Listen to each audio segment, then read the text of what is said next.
एगो प्रेमी अपना प्रेमिका से कहता भाव में, कैसे कहता,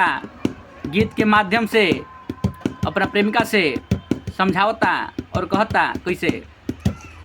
कि जहर जिंदगी में घोरबू हो, जहर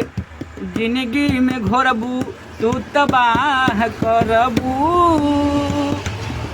हमारे मुँहले मुँहवा देखबू तू बियाह करबू, जहर जिंदगी में घोरबू हो। लइकवा समझावता भाव में कि जहर जिंदगी में घोरबू तू तबाह करबू, हमारे मुँहले मुँहवा देखबू तू बियाह करबू। और का कहता, आई बारात जहिया आई तोहर डोली हो, ए जान मारब हम अपने के गोली हो, आई बारात जहिया आई तोहर डोली हो, ए जान मारब हम अपने के गोली हो,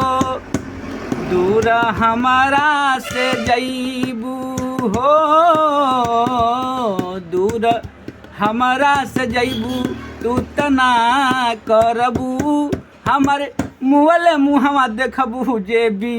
याह करबू, जहर जिंदगी में घोरबू तू तबाह करबू, तो हमारे मुँहले मुँहवा देखबू तू भी